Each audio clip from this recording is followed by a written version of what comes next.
నైని పాపకు పాలు ఇవ్వడం అయిపోయిందా?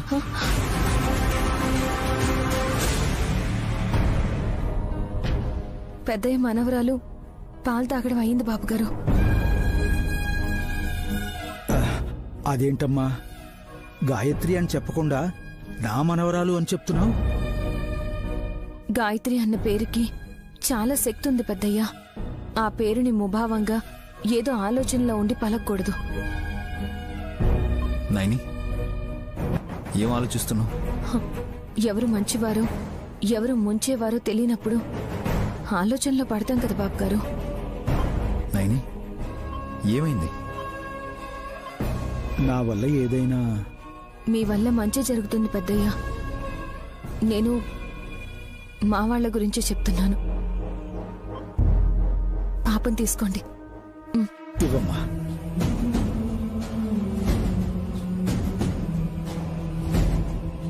Naini are you okay? ఆ హారాన్ని పుట్టలో నుంచి బయటికి తీశాక నువ్వు సైలెంట్ అయిపోయావు. ఎందుకు? ఏదైనా సమస్య ఉంటే చెప్పు. ఇన్నాళ్ళు మీరే కొన్ని విషయాలు దాచిపెట్టారనుకున్నాను. ఇద్దరు బిడ్డలకి జన్మనిచ్చిన ఒక తల్లి పొరిట్లో ఒక బిడ్డని పోగొట్టుకుంటే ఇంకో బిడ్డ ఏమైపోయిందో అని పిచ్చి దానిలా వాళ్ళని వీళ్ళని అడుగుతుంటే పట్టించుకోకుండా మీరు బిజినెస్ పనులు చూస్తున్నారు, కానీ నన్ను పిచ్చి ఆసుపత్రిలో చేర్పించకుండా ఎందుకు నిర్లక్ష్యం చేస్తున్నారు విక్రాంత్ బాబు? అదేంటో అలా మాట్లాడుతున్నారు? మిమ్మల్ని పిచ్చివాళ్ళని ఎవరంటారు చెప్పండి? వాళ్ళ సంగతి నేను చూస్తాను.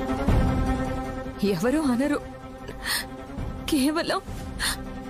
కేవలం మీ ఒక్కరికే నేను పిచ్చి దానిలా కనపడుతున్నాను. అయ్యో, అలా ఎందుకు అనుకుంటున్నారు వదినా? నేను మిమ్మల్ని ఒక దేవతలా చూస్తాను. అమ్మవారికి అప్పుడప్పుడు దండం పెడతాను, కానీ నాకు జీవితాన్ని ఇచ్చిన మీకు విశాల్ బ్రోకి మనసులో ప్రతి క్షణం కృతజ్ఞతలు చెప్పుకుంటూనే ఉంటాను. ఏంటమ్మా? ఏంటి విషయం? ఏంటి? నువ్వు నైని కాళ్ళ మీద పడ్డప్పుడే నేను రావడం చూడటం జరిగింది, కానీ మ్యాటర్ తెలీదు. ఏం తప్పు చేశావు? నేనేం చేయలేదమ్మా. గాయత్రి పెద్దమ్మ పునర్జన్మ ఎత్తింది కదా, నిన్ను చంపేస్తుందని వదిన చెప్తూ ఉంటే నన్ను కన్న తల్లిని వదిలేయమని ప్రాధేయపడుతున్నాను. నా మీద నీకు అంత ప్రేముందా? లేదనుకుంటే నేనేం చేయలేనమ్మా. నా కోసం కన్నీళ్లు కార్చావు అంటే నమ్మబుద్ధి కావడం లేదు విక్రాంత్. సరే అయితే ఇంకెప్పుడు వదిన అడగనులే. అంటే నా చావు నన్ను చావమంటావా? నువ్వు ఎలా అనుకుంటే అలా అమ్మా.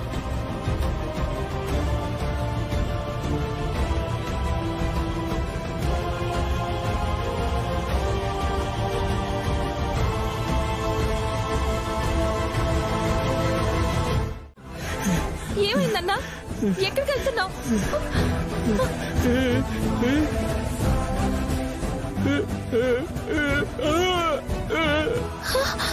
ఏంటి గాని విని ఎత్తుకుపోయారా?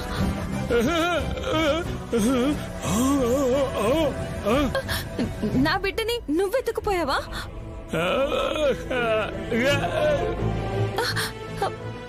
గానవి నా బిడ్డ? ఏమంటున్నావన్నా? నాకేం అర్థం కావట్లేదు. ఏం చెప్పాలని ప్రయత్నిస్తున్నావు?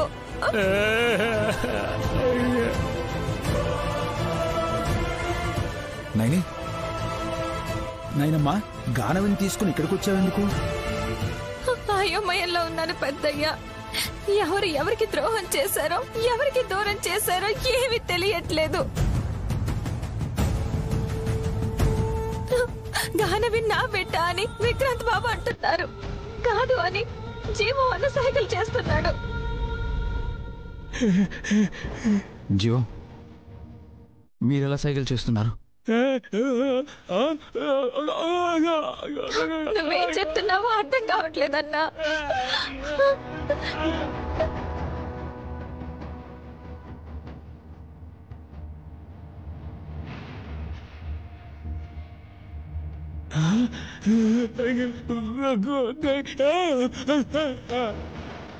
జియో నాకేం అర్థం కావడం లేదు.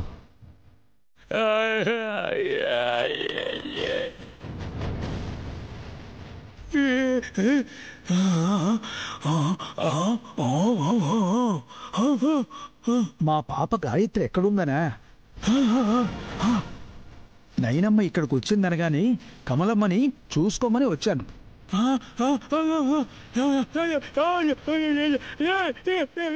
నన్ను గాయత్రిని చూసుకోమనా?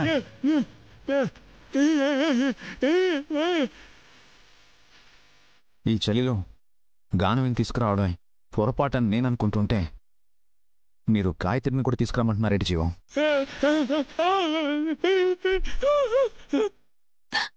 బిడ్డని పోగొట్టుకున్న నేను విక్రాంత్ బాబుని అడిగితే గానవి మీ బిడ్డ అని చెప్పారు బాబు గారు.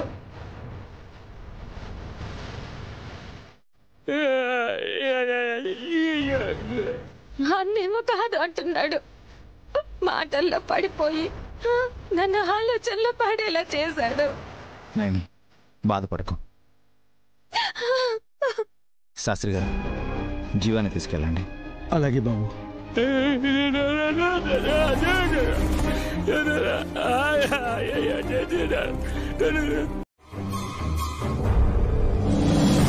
నాకు అలాగే అనిపిస్తోంది మమ్మీ. వాడు నైనీతో ఏం చెప్పాడో తెలియదు గాని ఆ తర్వాత తను సుమనని కొట్టి మరీ గానవిని తీసుకుని బయటికి వెళ్ళిందంట. విశాల్ వెళ్ళాడా? భార్యని వెతకడానికి వెళ్ళాడు. ఇదేంటాంటీ కథ ఇంకో మలుపు తీసుకుంది? చెల్లెలి కూతుర్ని అక్క తీసుకువెళ్ళింది. విక్రాంత్ వదిన కాళ్ల మీద పడ్డాడు.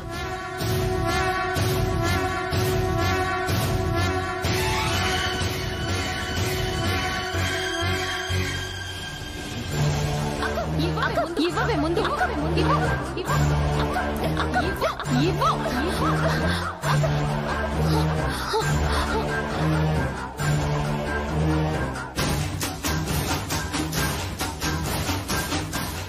నా చావుని అడ్డం పెట్టాడు. ఏదో తేడా ఉన్నట్టు అనిపించటం లేదా? అది కూడా విశాల్కి చెప్పకుండా చీకట్లో గడప దాటింది అంటే ఏం చేయడానికి?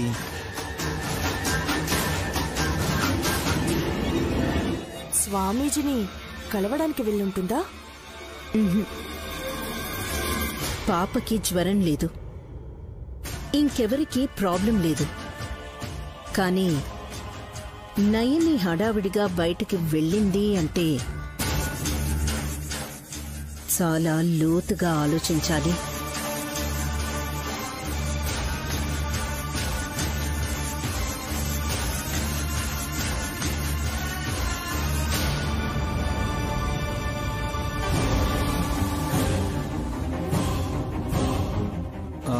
మమ్మీ, ఇంకో విషయం. చిన్నపిల్లను నయని ఎత్తుకుపోవడం సంగతి పక్కన పెడితే అసలైన బిడ్డ గాయత్రి పెద్దమ్మ జీవం చేతుల్లోకి వెళ్ళాకే దారి తప్పింది కదా. తన గురించి ఆలోచించాలి.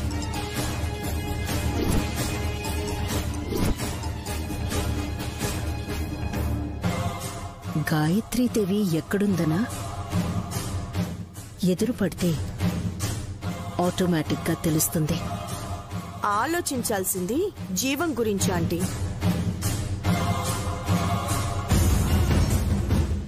తనను నయనే ఎక్కడో దాచిపెట్టుండొచ్చు.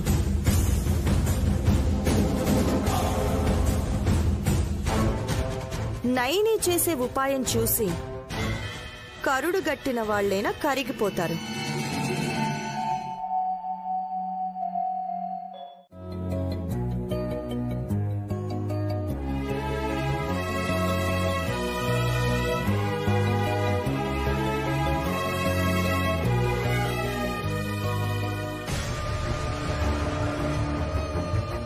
చిట్టి, పెద్దవాళ్ళం మనమంటే రోజుకి 3 పూటలు స్నానాలు చేసి చీరలు మార్చినా పర్లేదు.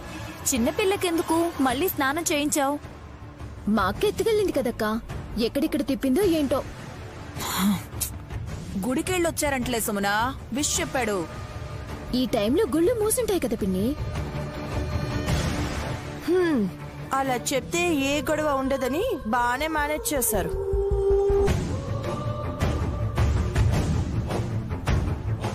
నిజం చెప్పినా మీరు నమ్మరు కదా? రేయ్, పసిపిల్లను తల్లి నుండి లాక్కుపోవడం ఎందుకు? మళ్ళీ ఇంటికొచ్చి పొరపాటైందని చెప్పడం ఎందుకు? జరిగిందంటే నీకు తెలియదలుడు. సుమన ఎలా చేసిందో చూసారా? మీరప్పుడు లేరనుకుంటా. చెల్లి గానవిని తీసుకెళ్తుంటే కొంపలేవో కాలిపోతున్నట్టు చేసింది. సుమన గానవిని తిరిగిచ్చినా నన్ను తిట్టుకోవడం ఆపిందో లేదు.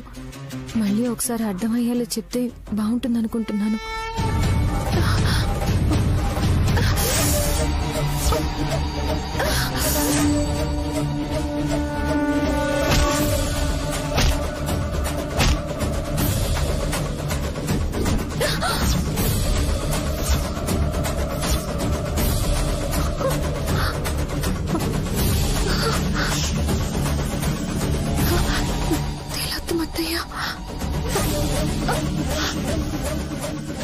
తిలోత్తమ అత్తయ్యని కర్రతో తల మీద కొట్టాలనుకున్నది ఎవరు?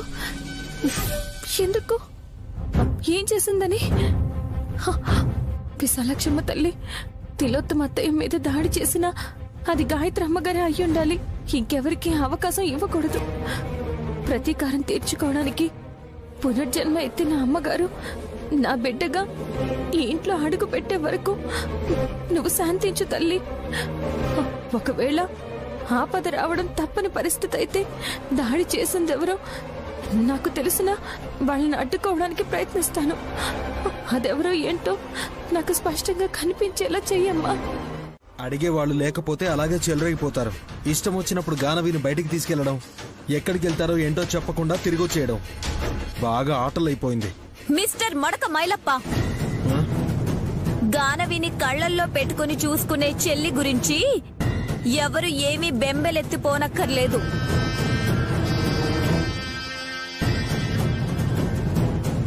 ఈ ఇంట్లో అడిగేవాళ్లు లేక తమరే చలరేగిపోతున్నారు. ఏయ్, నేనేం చేశాను? ఈ పీచు మిఠాయిని పట్టుకొని తిరగట్లేదా? మీ అమ్మ బొమ్మతో మంతనాలు జరపట్లేదా? ఏయ్, ఏం మాట్లాడుతున్నావు నువ్వు?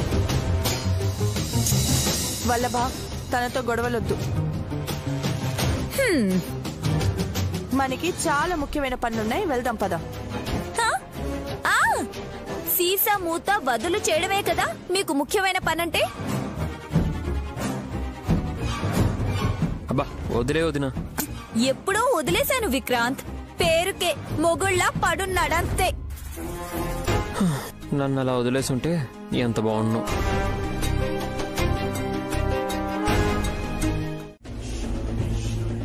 గురువుగారు, నన్ను మన్నించాలి. గాయత్రికి తల్లి లేదు కదా, నయనమ్మకు పిల్లలు లేరు. నా మనవరాలిని తనకిచ్చేస్తాను. ఏమంటారు? నయని కాదంటుంది శాస్త్రి.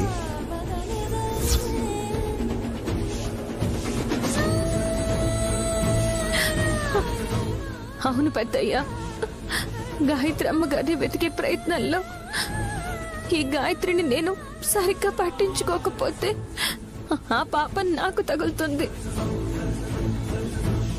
చూసావా శాస్త్రి, గానవుని అప్పగిస్తానంటేని అప్పనంగా తీసుకోవడం ఇష్టం లేదన్న నయని నీ మనవరాల్ని ఎలా తీసుకుంటుంది?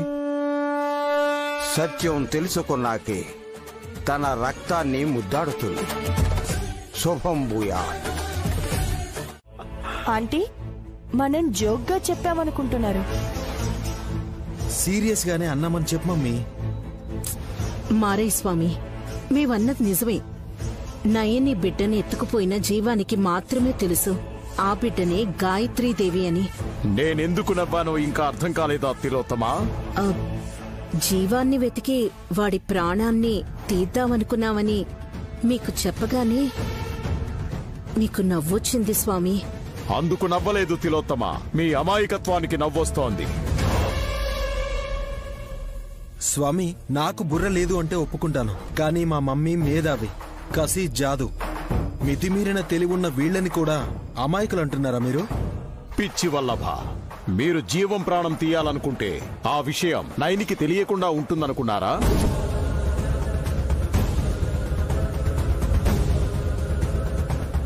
నిజమే ఆంటీ, నైనికి హాని తలపెడితే క్యాచ్ చేయలేదు, కానీ ఇంకెవరికైనా ప్రాణహాని ఉంది అంటే సేవ్ చేయగలదు కదా. మారయ్య స్వామి ఎందుకు నవ్వాడో ఇప్పుడు అర్థమైంది మమ్మీ. ఇక మనం జీవానికి సాయం కూడా చేయలేం. ఒక్కసారి నిర్ణయించుకున్నాక వెనకడుగు వేస్తే మనకు మనమే గొయ్యి తవ్వుకున్నట్టవుతుంది వల్లభ. డ్రాప్ అయిపోతే ఇబ్బంది ఏంటంటీ? జీవానికి ఎలాగో మాట కూడా రాదు కదా. ఒకరి ప్రాణం తీయాలని మనకు ఆలోచన వచ్చినా దాన్ని విరమించుకున్నా నయనికి ఎప్పుడో ఒకప్పుడు తెలిసిపోతుంది. తిలోత్తమ సత్యాన్ని గ్రహించింది. అందుకే స్వామి, నేనన్న మాటకే కట్టుబడున్నాను. జీవాన్ని మట్టు పెట్టాలి. అయితే నువ్వు బొట్టు పెట్టాలి తిలోత్తమా.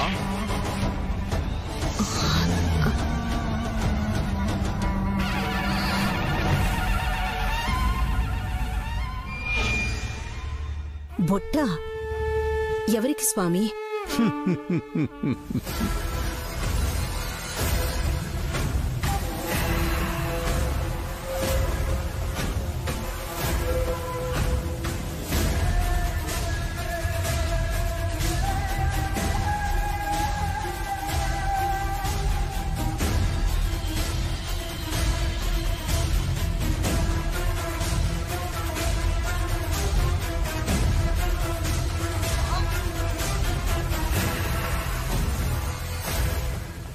నైనికి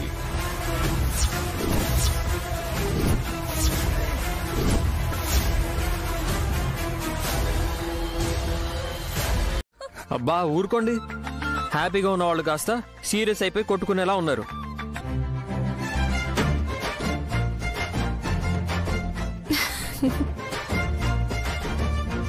అత్తయ్య వాళ్ళు ఇంకా రాలేదా? వాళ్ళొచ్చి చాలాసేపు అయింది. అయితే క్షేమంగానే తిరిగి వచ్చారన్నమాట.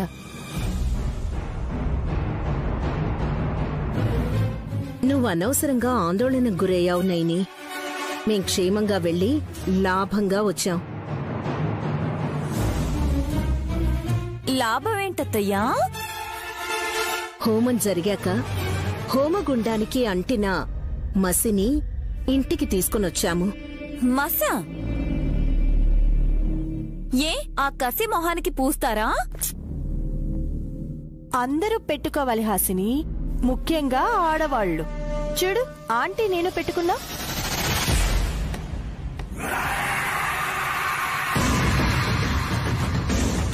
మరి నాకు పెట్టారుగా మసిబుట్టు.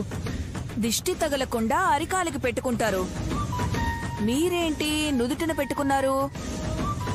హోమగుండంలో సమిధలు కాలాక ఏర్పడ్డ మసిని నుదుట ధరిస్తే ఆయురారోగ్యాలతో అష్టైశ్వర్యాలతో తులతూగుతారని పండితోత్తములు చెప్పారు.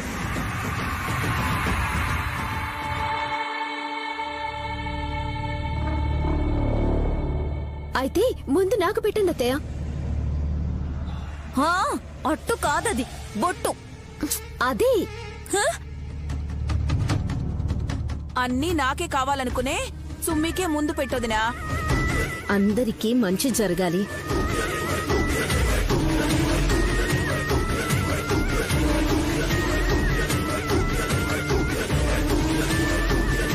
మమ్మీ, హాసినికి పెట్టు.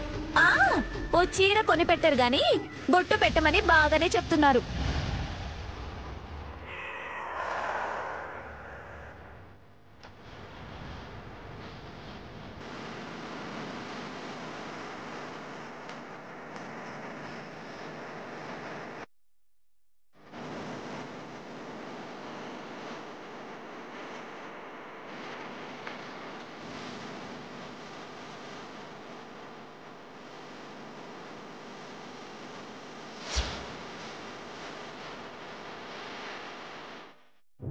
నాకేం వద్దులే అత్తయ్య.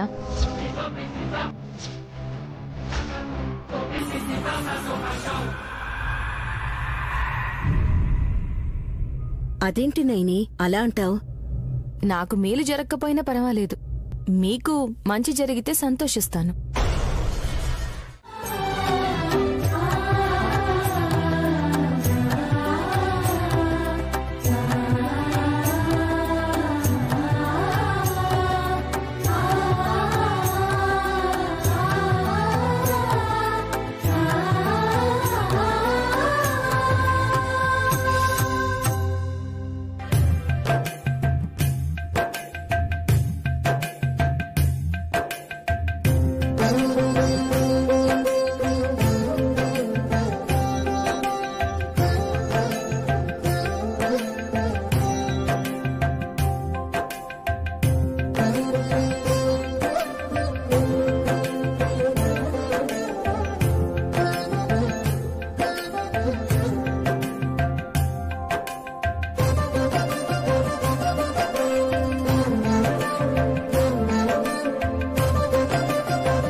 ఆంటీ, నయని మొగుడితో సంతోషంగా దీపాలు వెలిగిస్తుంది చూసారా?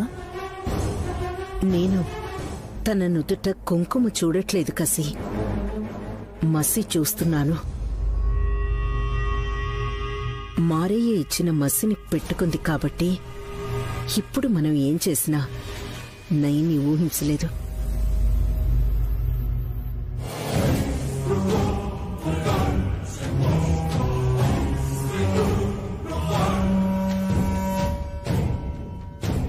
మమ్మీ, ఆయన వచ్చారు.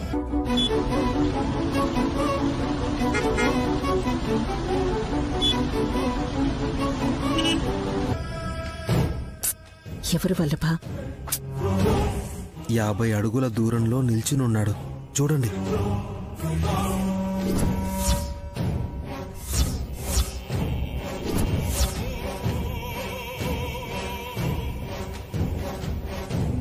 మారయ్య స్వామి వచ్చాడు. ఇక్కడికొస్తే వీళ్ళకి అనుమానం వస్తుందని అక్కడే ఆగాడనుకుంటా. తనని కలవడానికి అందరం వెళ్తే డౌట్ వస్తుందంటే నేను వెళ్తాను.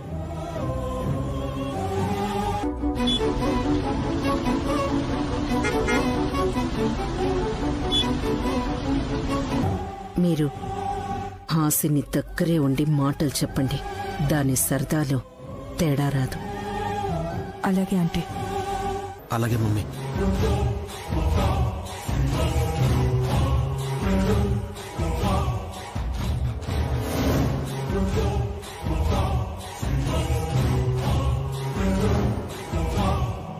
పాపం మీ ఆవిడొక్కతే దీపాలు వెలిగిస్తుంది వల్లభ.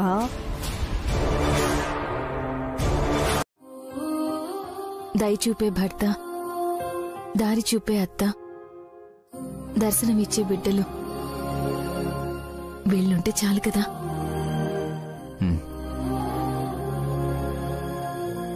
నమస్కారం స్వామి. సమయానికి మీరు వచ్చారంటే రాహుకాలం మొదలైందనుకుంటున్నాను స్వామి. నీకు జీవం కనిపించాడా తిలోత్తమా? లేదు స్వామి, అందరూ దీపాలు వెలిగించే పనిలో పడితే మేం వెళ్ళి ఎక్కడున్నాడు వెతికి వాడి పని ముగించేద్దాం అనుకున్నా. నీకు శ్రమ లేదు తిలోత్తమా, జీవం ఇక్కడే ఉన్నాడు. ఎక్కడున్నాడు స్వామి? నాగుపాము నీడలో ఉంటే ఎవరి ప్రాణమైనా పోతుంది, కానీ ఇక్కడ జీవం తన ప్రాణం కాపాడుకోవడానికి సర్పం నీడలో క్షేమంగా ఉన్నాడు. అటు చూడు తిలోత్తమా.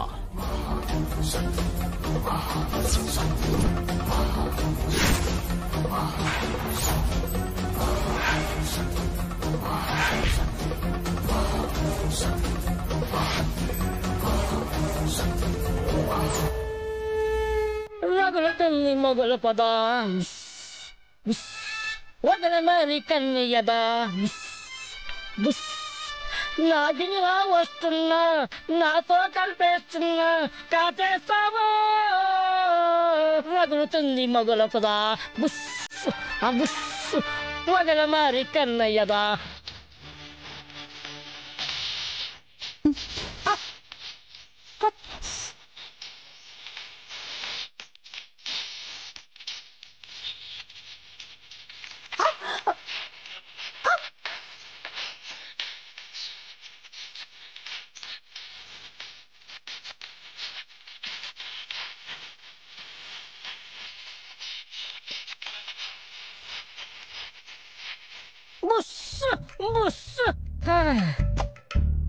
ఏం కొరికిందండి?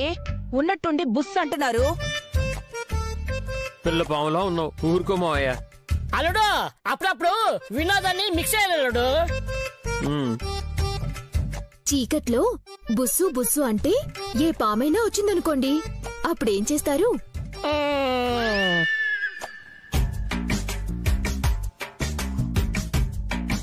ఏ పామో ఎందుకు వస్తుంది? నాగయ్యే వస్తాడు. నాగయ్య రాడక్క, తనకో పనప్ప చెప్పాను. ఏం పని నాయని? అనవసరంగా బయటకు చెప్పేశానే.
ఆపదేంటో తెలియకపోయినా అనుమానం వచ్చావా నైని?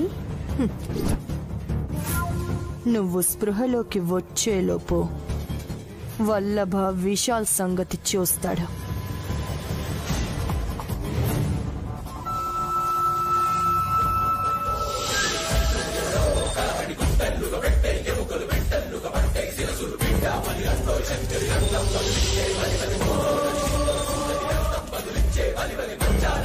పాపం, పాము కిందకి రాలేకపోతుంది. కిందకు రాలేదు కాని ఉన్నవి కాబట్టి ప్రచండమైన శక్తి ఉంటుంది. తిలోత్తమ, త్వరగా వెళ్ళు.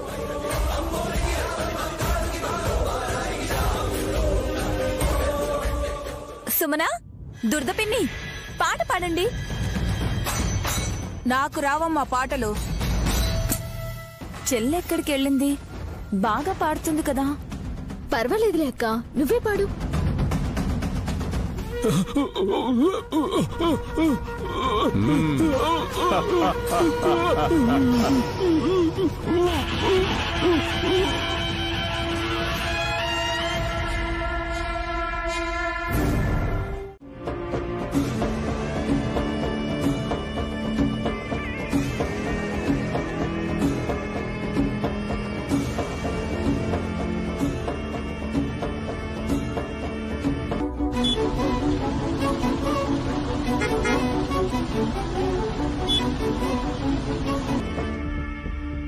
ఔరా, ఈ నిశ్శబ్దమే మరణ సంకేతము వలె ఆలపించుచున్నదే. చెత్త కుప్ప వలె మిన్నకుండినా అత్త ఆయుష్కి గండి పడిందన్న సత్యము గ్రహించవలదా? ఏమి ఈ వైచిత్రి? మా మమ్మీ తలకి దెబ్బ తగిలితే నువ్వు పిచ్చిదానిలా మాట్లాడతావేంటి? ఓ ఐ సీ. అంటే పిచ్చిదాన్లా మాట్లాడాల్సింది ఆవిడ. అత్తయ్య, జాకెట్ చింపుకోకుండా, జుట్టు పీక్కోకుండా కొంచెం పద్ధతిగా ప్రవర్తించండి. ముందు దీన్ని నోరు కుట్టేయండి. వదినా నువ్వు కొంచెం ఆగు. అమ్మా రెస్ట్ రూమ్కి వెళ్ళొద్దామన్నారు గాని అది ఉత్తరం దిక్కునుంటే నువ్వు దక్షిణం దిక్కులో స్పృహ కోల్పోయి పడున్నావు. అటెందుకు వెళ్ళావమ్మా?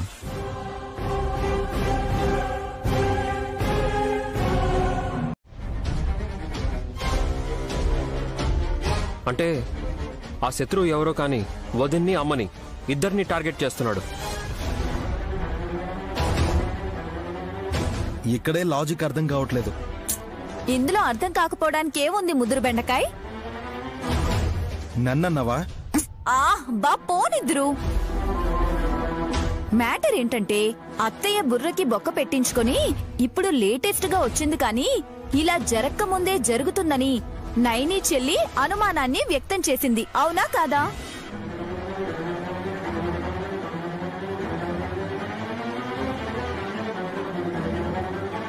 అవునవును, మా అక్క నోరే నోరు, అన్నదంటే అవ్వాల్సిందే. బయటికి వెళ్ళకండి అన్నా, పనుందని అక్కయ్య వెళ్ళొచ్చారు. అప్పుడేం కాలేదు, జరిగింది రాత్రి. హలో బిస్కెట్ బేబీ, నైని చెల్లి చెప్పిందంటే పిల్లి ఎదురు రావడం కూడా మానేస్తుంది.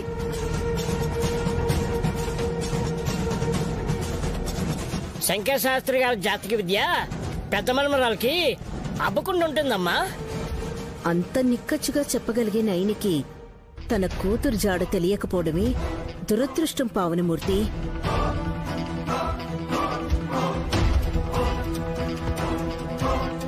ముక్కు మొహం తెలియని వాళ్ల భవిష్యత్తు గురించి వెంపర్లాడే నైనికి తన పేగు తెంచుకుని పుట్టిన బిడ్డకి తండ్రి ముక్కొచ్చిందో తల్లి మొహం వచ్చిందో తెలీదు పాపం.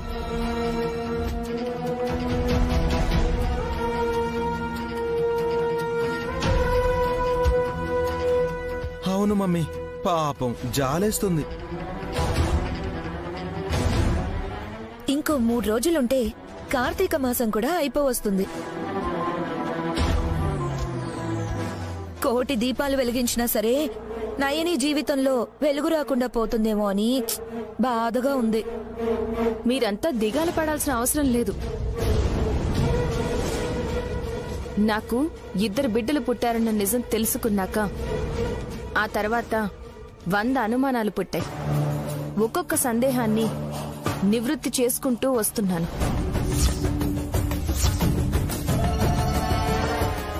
సాక్ష్యాధారాలు లేవు కాబట్టి సైలెంట్ గా ఉన్నాను, కానీ ఏ మాత్రం ఆధారం దొరికినా రణరంగమే కసి. నీ కూతురి కోసం యుద్ధం చేస్తావా ఏంటి? ఏ తల్లైనా సరే నెత్తుటి ప్రవాహం నుండి బిడ్డను వేరు చేసి ప్రపంచానికి పరిచయం చేస్తుంది. నా మెడ బిగపట్టినా నా ఊపిరి తీసేంత బలం నీకున్నా ధైర్యం మాత్రం రావట్లేదు. ఎందుకంటే నన్ను నువ్వు కాదు కదా, ఆ విశాలాక్షమ్మ తల్లి కూడా చంపదునైని. ఎందుకంటే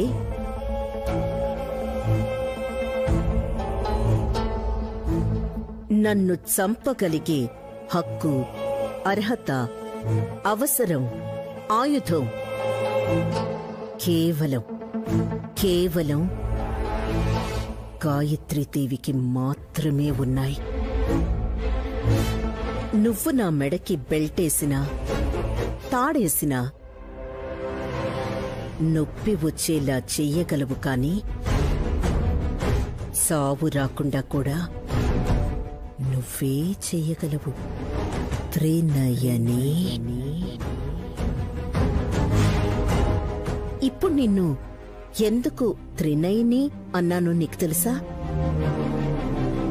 గాయత్రీదేవి నన్ను చంపేసేటప్పుడు కూడా నువ్వు నా దగ్గరకొచ్చి నీ ప్రాణం కాసేపట్లో పోతుంది అని చెప్పగలవు కాబట్టి. అన్ని తెలిసిన దానివి నా కూతురు ఎక్కడుందో ఎవరెత్తికెళ్లారో చెప్పవన్నమాట. చెప్పను కాక చెప్పను. మంచిది. ఏం చెయ్యాలో అదే చేస్తాను. మా అత్త చేతుల్లో నీ చావు చూస్తాను. సుమన వాగుడికి మీరెవరూ సపోర్ట్ చేయాల్సిన అవసరం లేదు.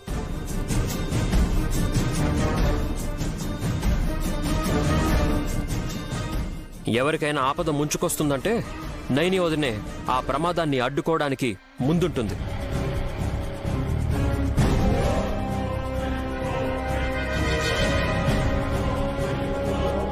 లేదంటే జాగ్రత్తగా ఉండమని హెచ్చరిస్తుంది. అలాంటప్పుడు ఇలా ఆరోపించడానికి నోరు కూడా తెరవకూడదు. కరెక్ట్. నిన్న రాత్రి అత్తయ్య తలకి 1/2 ఇంచు బొక్కపడి 10 వెంట్రుకల బొచ్చు కూడా ప్లేస్ లో ఊడిపోయింది. జాగ్రత్తగా ఉండండి అని చెల్లి ముందే చెప్పింది.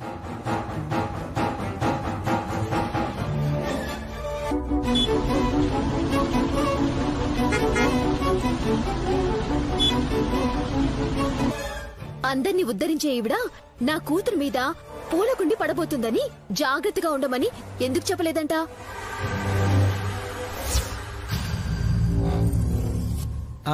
అది సరిగ్గా అడిగింది సుమన. సమాధానం చెప్పమనండి. నాకు తెలిస్తే చెప్తాను కదా. తెలీదు. ఎందుకంటే నువ్వే జార విడిచినప్పుడు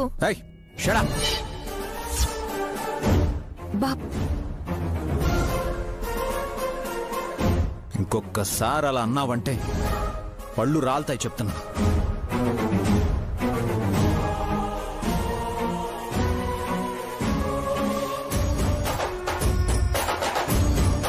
ఆడవాళ్ళ మీద చేయి చేసుకునే బావగారు కూడా తన పెళ్ళన్ననగానే రోషం పొడుచుకొచ్చినట్టు వార్నింగ్ ఇచ్చేస్తున్నారు. మా ఆయన ఉన్నాడు అంటే ఉన్నాడంతే.